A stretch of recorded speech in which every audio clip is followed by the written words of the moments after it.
We're seeing increasing regulations and legal responsibilities applying to CISOs. But are CISOs set up to succeed in meeting these within their organizations? And do regulators realize this? You're listening to Defense in Depth. Welcome to Defense in Depth. My name is David Spark. I'm the producer of the CISO series. And guess what? My co-host, he's here. His name is Steve Zalewski. Steve, say hello to the nice, friendly audience. Hello, audience. You'll hear that voice a lot more during this show. Our sponsor for today's episode is SpyCloud. Thrilled to have SpyCloud back on the CISO series network. Act on what criminals know about your business. That's what SpyCloud can do. They know what the criminals know, and they let you know so you can defend against it. First, Steve, let's get to the topic at hand. It's the SEC, and they are increasingly holding CISOs accountable, and that's freaking a lot of CISOs out. But does it actually know how CISOs operate in an organization? It seems like the SEC doesn't realize how little many CISOs can do to fix materially systematic issues, argued Mike Lockhart, who's a CISO over at Eagleview, in a recent LinkedIn post. So I'll ask you, Steve, if regulators don't hold upstream leadership accountable, is the CISO being set up to fail? I really like what Mike did here, which was the fear of the unknown. We don't understand what we are being held accountable for, and so we're asking a lot of open questions. And I would argue right now, and what we're going to talk about, is the way the SEC works, they only have certain ways that they can enforce to make changes. And they're working within the purview of how they understand how to operate. And in the case of this, they're kind of outside of their comfort zone as well. So you have both sides of the equation outside of their comfort zone, which is why we're asking a lot of open questions. Well, to help us answer these questions as best as we can, because we don't necessarily have all the answers, but we're going to do our best here. It's a gentleman I did a live show with in Nashville, Tennessee. Thrilled to have him on this show. It is none other than the group CISO over at Shell, Alan Cockriel. Alan, thank you so much for joining us. Happy to be here. Good to see you, David, Steve. Pleasure to meet you. What are they doing wrong?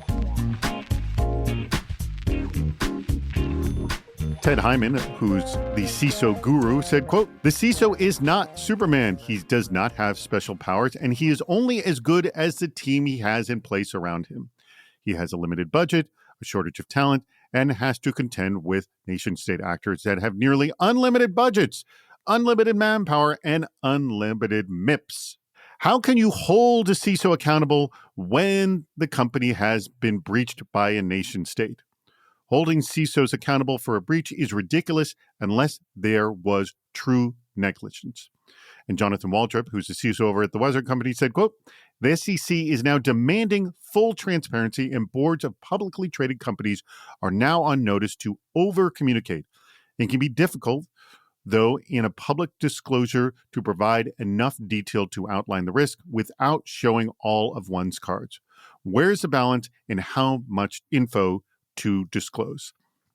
Yeah, this is kind of the thing that we've heard is like, come on, the CISOs can't control all of this. You're asking something very unreasonable. And also, what can they do here, Steve? So the first thing I'm going to say is the CISO role is evolving. We've talked about this. And so what I see here is as the role is evolving, it's going up and down, which is it's becoming more important or less important depending upon what the executive team wants.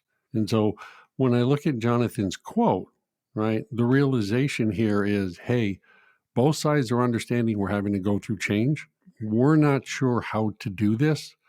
We're really nervous that you're asking us to do something that we either don't know how to do or not empowered to do.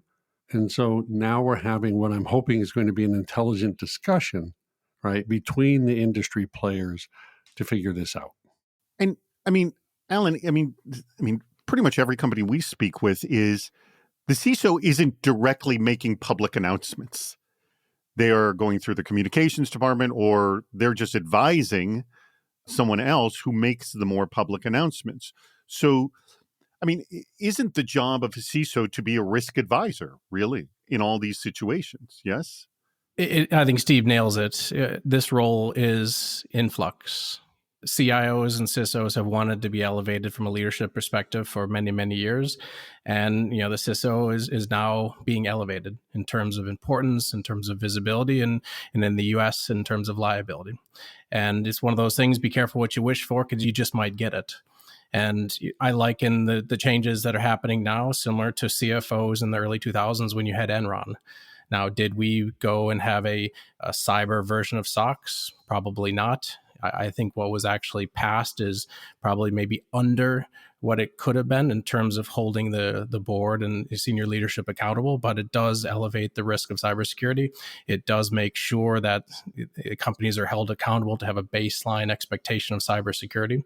And I think, as Steve mentioned, we're going to have to find our way to find the right balance. I don't think we've seen the end of regulations. And I don't think the current situation is reflective of what the future will be like in the very near future. I brought this up on another show, and most of the CISOs are turning to the two cases that we know of, one of Tim Brown with SolarWinds and Joe Sullivan with Uber. And my feeling, because things are always so unclear at the beginning, and I think the parallel you said with Enron and SOX with CFOs is very apt.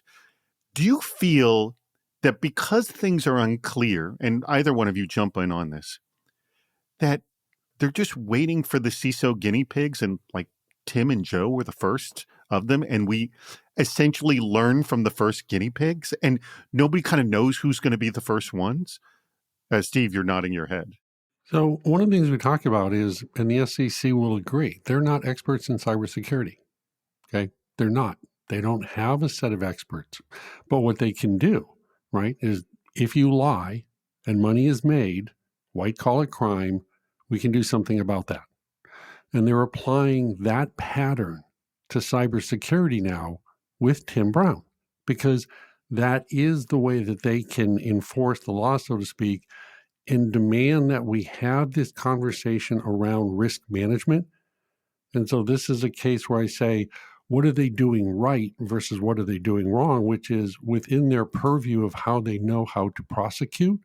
They're forcing the conversation for us. Yeah, and to build on that, and again, I won't comment on the individual cases of those two gentlemen.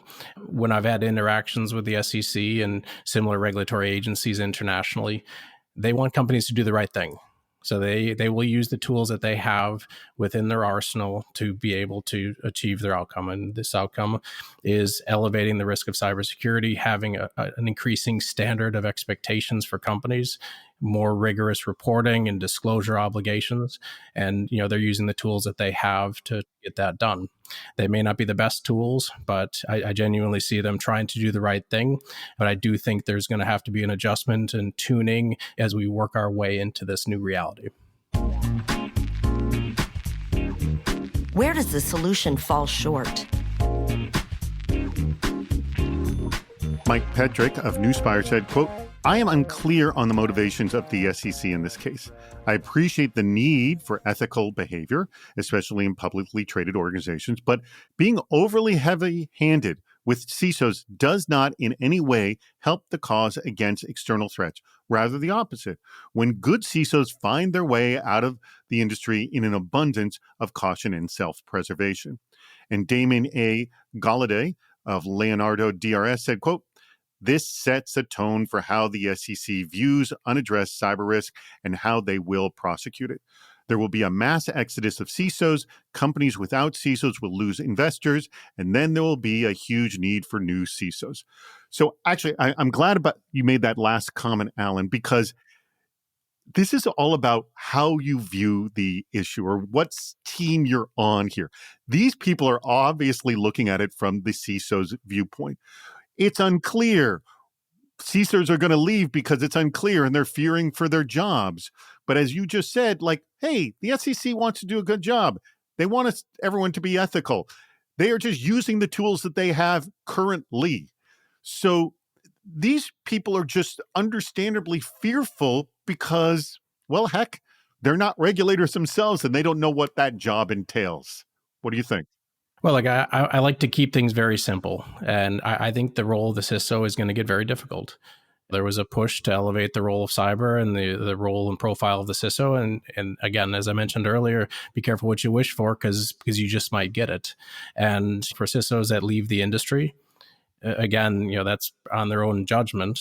However, I do see this role being very challenging. And if I take a bigger step back and I look at what I perceive the SEC and other regulatory agencies trying to do in the US, it comes down to trying to keep the country safe, to step into the role of collective defense, because the reality is large US and in certain cases, and in a lot of cases, actually Western corporates are facing an unprecedented rise in nation state attacks. And the reality is the US government and the agencies need to be able to understand how do they elevate the foundational cyber expectations? How do they control and identify ransomware payments? So hence the reason having to report ransomware payments. And then from a disclosure perspective, as an investor, it's important to understand if there's been a material event in the companies you're choosing to invest in. And if I pick the pieces of the regulations that I see, it aligns to those general strategies to increase basic expectations, to identify when cyber events are out there so we can raise the collective defense and collective security of Western corporates. And then last but not least, it's accountability in companies to start to raise the bar on cyber. Yeah, I mean, look, it's all our responsibility. But I'm going to get back to some of the original comments with you, Steve, here, which is what Mike and Damien said, which is we're going to lose CISOs because of this. I think that's an extreme fear. I mean, CISOs have been leaving just because they're exhausted with the stress of just the job. Forget the new aspect of the SEC. I mean, there's just a lot of stress for the job, period. Yes. I mean, I don't think this is pushing anyone over the edge. What do you think, Steve? I don't think you're going to see a mass exodus. But here's where's this effort fall flat, which is what they've done is forced a formalization of the definition of a CISO by giving them authority, if you want, to sign off on documents that if they lie, they can go to jail. That's good. But we don't actually have, as an industry, that formalization of a CISO as a named executive officer or as that executive.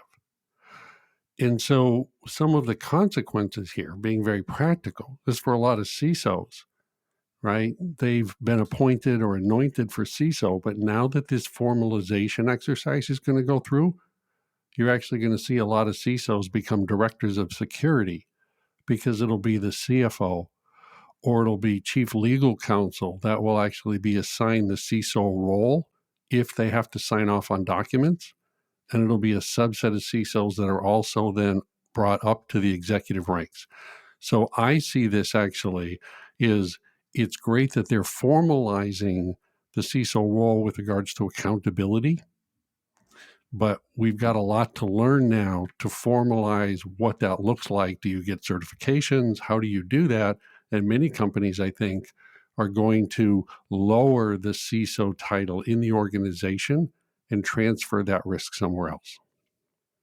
Before I go any further, I do want to tell you about our absolutely spectacular sponsor, and that would be SpyCloud.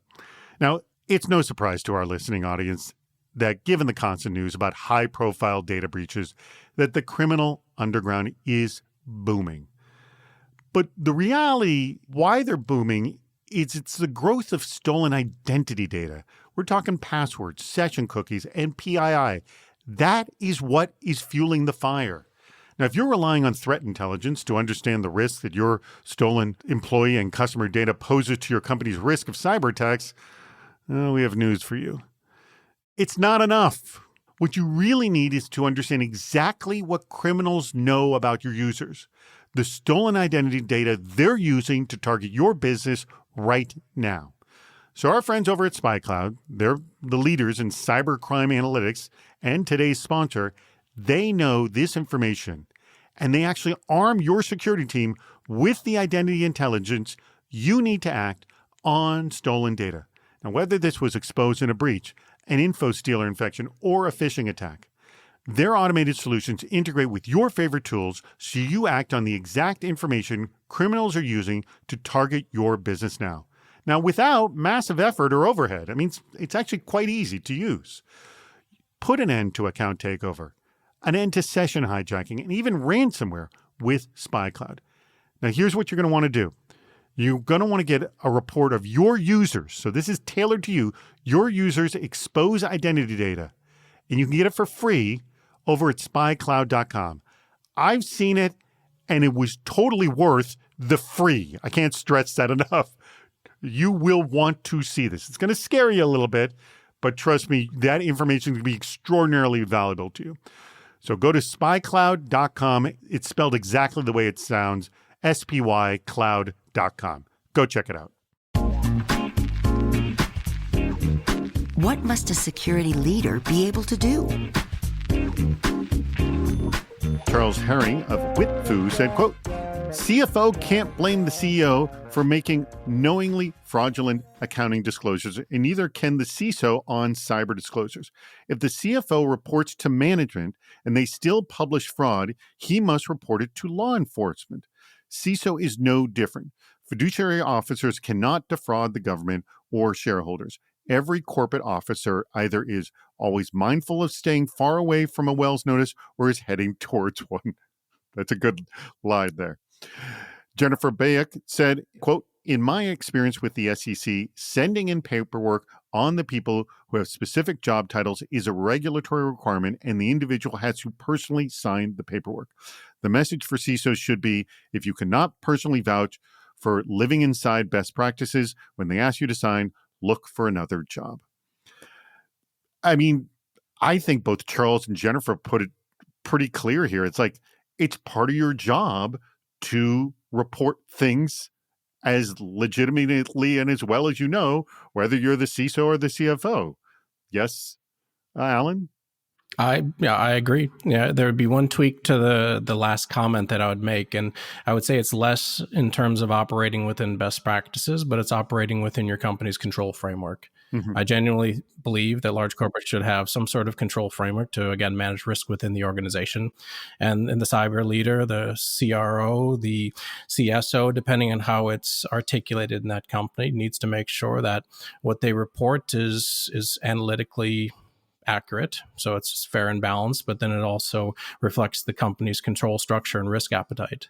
And I think for cyber leaders and security leaders, if you do that and you lead with transparency, then I don't see you having much to worry about. So I think our industry, our experts need to be driving transparency in the organization and then stepping into a risk partnership role and out of the kind of compliance tick boxing structure that some security and assurance organizations can find themselves in. Steve, I'm going to ask a question that's going to ask you to sort of prophesize what do you think happened with the SEC. Do you think it's just because cyber has risen so much as an important role, kind of like money is an important role, so the CFO, so they have to regulate how money is flowing, that cyber has reached such an important role that they have to start putting the same pressures on CISOs like they do CFOs and CEOs, or I'm not going to say same, but somewhat similar, if you will. What do you think? So we have a lot of policies that have been coming out of government internationally, all of which are saying cybersecurity is very important. We got to get better at it. Data privacy is important. The problem is the policies that come out aren't enforceable. They're just best practices, so to speak. So for folks like the FTC and the SEC, right, those are more of the enforcing arms. And so what they're doing is looking at those policies and figuring out, how can I enforce them? What is my part in the security village, right, to improve our collective defense? And that's what they're doing. And they're executing within, like we talked about, the ways that they know how to do this. This is all good, right? This is it. Part of that conversation now is, as a quote CISO, if you really have a pretty broad band of experience, you understand being a CISO for a Fortune 500, being a CISO for a SaaS company, being a CISO for a small to medium enterprise are not all one and the same. There's a lot of variability in how that CISO is perceived, as well as how they want to execute their job. And an example for that is my job to build the most mature security organization I can?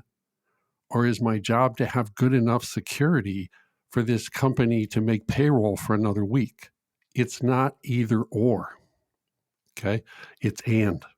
And that's now where we're having a lot of angst, because CISOs that are working for SaaS companies, right, that are cloud native application, that are trying to figure out what to do there, versus a Fortune 200, where they have a lot of legal and regulatory compliance and evidence of compliance and large teams, they both, quote, have a CISO. But the definition of success and what they can just basically report on and the maturity, this is where we're having this conversation around. It's not one size fits all. And that's where I'm saying it's positive that a lot of people that don't understand cybersecurity are going to now help us and the industry understand all the variations of what a CISO is and where it makes sense that they be elevated or where they be deprecated in the organization based on the organization's risk profile. In the framework that they create that Alan just talked about. Yes. Yeah, and that's just it. And what's the framework? So the way I say this is my job as a CISO to secure the company? Is it to protect the business? Or is it to enable it to sell more jeans? That simple statement of which of those three are you being held accountable for? And how do you see the value, perceived value of what you do, result in very different security postures and can result in very different outcomes. Yet all three of those are legitimate CISO directives that we're trying to come to grips with. Yeah, I fully agree with that. And, just building on that is when you start to look outside of your corporate, one thing that actually makes me very nervous is the security of our supply chain. And that is our vendors. That's the people that provide hardware and software, the companies that we do business with. And that's where I think smart regulation, my personal view, where smart regulation and targeted enforcement makes a lot of sense, because it raises that collective expectation of cybersecurity and helps to get at improving the overall security posture of the ecosystems in which we work. And that for me is one of the big risks that I see this helping to at least narrow. It won't solve it, but it'll narrow it by, again, making sure that there's at least a base expectation of what cybersecurity is like.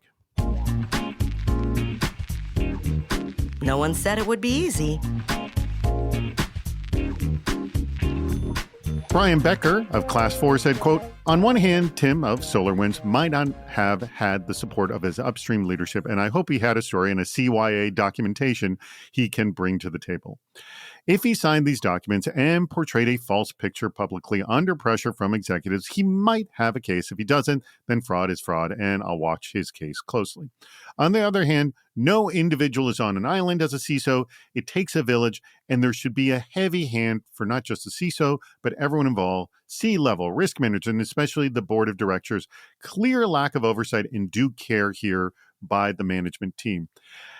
I think the attitude is just stripping away the CISO and only blaming him or her is, I think, would be misguided. And I fear what we've seen in these cases, and again, I don't know the full cases here. I'll start with you, Steve, but it looks like they're being stripped away and the only ones blamed. I would say when we went back to SOX, SOX, the finance thing, right? The value of a CFO changed because they became held accountable, legally accountable, right, for signing off on certain documents with the CEO.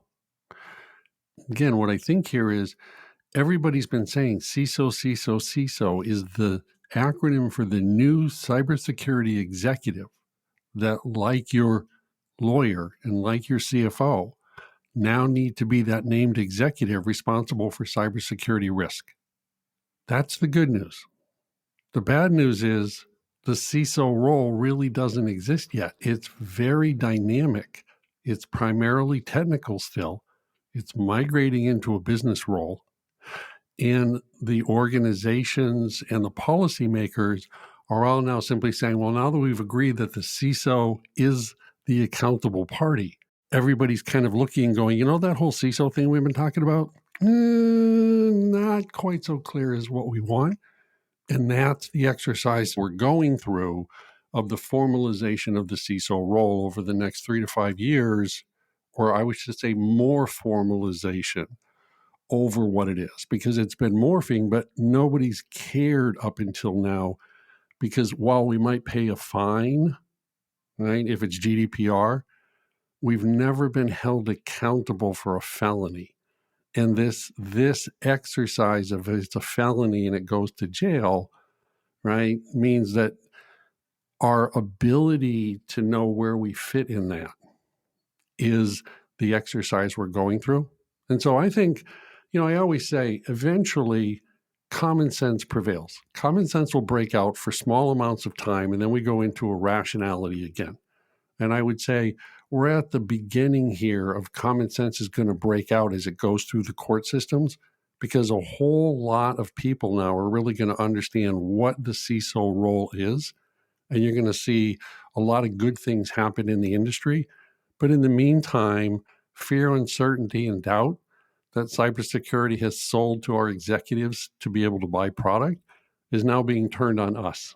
Now, Alan, I don't want you to tell me any specifics, but you mentioned, you operate under a framework. But I got to realize that part of this framework is that you have communications and you have legal people, and they listen to the new regulations and the new laws.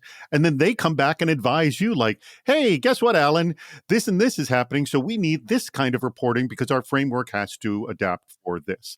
I mean, that just seems like this is like nothing new in the sense of this is just how we do business. And that's why I think it's important to go back to basics in this case. And what's your risk objective? What's your control framework? What's your risk posture? How do you lead with analytics and drive transparency? Those expectations don't change. What I pick up from the question that you started this section with, David, is that I see this as just the natural evolution of this role as it raises in prominence and importance. I spent most of my career as a CIO, and if I would sign off on an attestation document or an end-of-year control posture or anything related to being a CIO, I would and I knew it was negligent, I would expect to be held accountable. And I don't think that's going to be any different from a cybersecurity leader being asked to document and to sign off on their controls work as well. So again, natural evolution. If that drives some CISOs out of the market, so be it. If you're put into a position where you're coerced or forced to sign something you know is not right, then you should actually be leaving, because I think that, in similar to a CFO post SOX, that can be a career limiting move. So again, I don't want people to be nervous or afraid or feel that they have to leave the industry. Just understand the expectations have increased, and they'll be at parity with a CIO or a CFO or a CEO. And that's making sure that we fairly and accurately represent the posture of the organization. CFO has the financial posture. The CISO will have the security posture. So, Alan, I want to dovetail on that. I had a conversation with a lawyer in the SEC. She was in the SEC. And here's what she said to me. She goes, Steve, the NIST framework, I just learned, this was a couple weeks ago, that it's a framework, not a standard. That's right. And you can't be held accountable to a framework. You can only be held accountable to a standard. Okay. So I go, here's an example of, we talk about the NIST framework. There's no standard there, right? It's what standard are you doing? Am I getting a SOC 2 type 2? Am I going for HIPAA? Am I going for FedRAMP? It's standards we have to talk about so that we can demonstrate, right, compliance to standard. We don't have common standards yet. We have a set. Yeah. And yet here we are looking at frameworks, and using the word frameworks is something that we need to be held accountable towards. So I'm kind of curious from your perspective. I've seen this dichotomy, frameworks versus standards. Where do you stand on that? Well, so it's a nuanced answer. So if I look at the NIST framework or any of the ISO frameworks or similar frameworks, we've known as an industry what we needed to do for quite some time. Those frameworks, NIST, ISO, SANS, provide all the detail of how to run a well-secured organization. When I say control framework, I mean within the company that you're operating in. How do you define your risk objectives, your control mappings, what good looks like, where your risk postures lie, and then how do you report and assure on those controls? So when I say framework, it's very much from an internal company control framework and not a NIST, a SANS, or one of those external frameworks, which you're right, are mainly best practices and suggestions. I think where the nuance to the answer ends up is I do see what they call additional regulations, but those type of standards being codified where they're a lot more clear on what good looks like. And that means you have to have a certain control posture. You have to have, an example of that would be what we saw from the post-colonial attacks in the Department of Energy. They were very specific in what they expected. They wanted better identity management. They wanted 2FA. They wanted what I would argue are security standards in the way you've contextualized it as how you secure some critical infrastructure.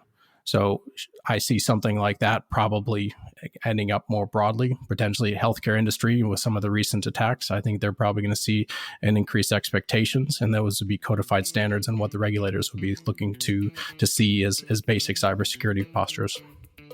That was excellent. And by the way, this is the big summation I have for today's episode is cybersecurity is becoming more important. That's why there's more regulation around it, and that the role of the CISO is ever changing. So we got two things that are moving at the same time. And heck, it's not the first time. There's a history of this. And by the way, regulations change over time. And guess what? So now the CISOs are, I don't want to say in the crosshairs, but CISOs are being given more prominence in the discussion than they've ever had before. All right, we've come to the portion of the show, Alan, where I ask you which quote was your favorite and why. So which quote was it? Well, I think you had a lot of great quotes, David. The one that resonated with me was the quote from Charles around avoiding Wells notices. I think that's great for self-preservation as well as for longevity in career. So do the right thing, try to avoid the Wells notices, and understand if one's heading your direction. All right, good quote. Steve, your favorite quote and why? I'm going to take a slightly different slant, and I'm actually going to go with Jonathan Waldrop, the CISO of the weather company, where he said the SEC is now demanding full transparency and boards of publicly traded companies are now on notice to over-communicate. It can be difficult, though, in a public disclosure to provide enough detail to outline the risk without showing all of one's cards. Where's the balance and how much is too much to disclose? And I think this gets back to the industry is maturing. The CISO role is maturing. We've been told over-communicate now with our vulnerabilities and our exploitabilities, and we as CISOs are simply saying, well, we can't show you everything, but there's no standard for where the line is like there is for SOX controls, right, for finance. And I think that's the underlying angst now. This is a great way of us being told we're being given some direction, but we're being given direction without the way to be able to demonstrate evidence of that direction without giving too much away. And now we're having all these conversations as we're working through it. Very good. Excellent. Well, that brings us to the very end of the show. Huge thanks to our sponsors. That would be SpyCloud. Thrilled to have them back on board again. I adore what they're doing over there, and you should get that free report of your users' exposed identity data. It's totally worth it to see. Go to spycloud.com. I did it. You should do it. spycloud.com. Go check it out. I want to thank you, Steve, as always. Thank you so much. And Alan, I always like to ask my guests if they're hiring. Are you hiring over at Shell? We're always looking for great cyber talent. So reach out to me on LinkedIn. Great to have a chat and also meet great practitioners in the cyber community. Awesome to hear. And we will have a link to Alan's LinkedIn profile on this episode on our blog. That would be CISOseries.com. As always, to our audience, we greatly appreciate your contributions and for listening to Defense in Depth. We've reached the end of Defense in Depth. Make sure to subscribe so you don't miss yet another hot topic in cybersecurity. This show thrives on your contributions. Please write a review, leave a comment on LinkedIn or on our site, CISOseries.com, where you'll also see plenty of ways to participate, including recording a question or a comment for the show. If you're interested in sponsoring the podcast, contact David Spark directly at david@CISOseries.com. Thank you for listening to Defense in Depth.